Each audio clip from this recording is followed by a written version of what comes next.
In front of me is Realme 12 Plus, and today I would like to show you how you can select and delete multiple photos at once. Begin by opening Photos and selecting Albums or Photos categories. Then look for your pictures that you wish to delete and hold one of them. Finally, to select multiple right away, click on the top right corner of this little icon.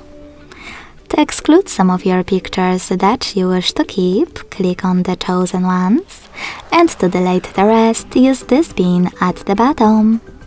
Lastly, confirm your choice in the pop-up. Thanks so much for watching. If you enjoyed this video, leave a like, comment and subscribe. Bye!